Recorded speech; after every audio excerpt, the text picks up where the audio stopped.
Hello everyone, maths practice bit చూడండి. x equal to -1 అయినా -2x² విలువ ఎంత అని అడిగారు.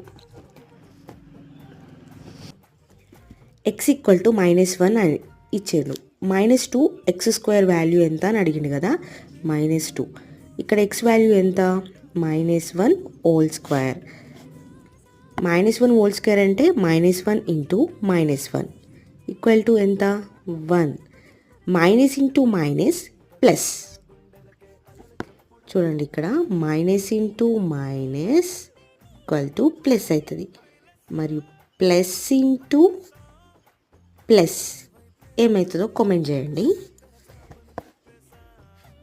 ఇప్పుడు -2 ఇంటూ 1 -2. దీనికి ఆన్సర్ ఆప్షన్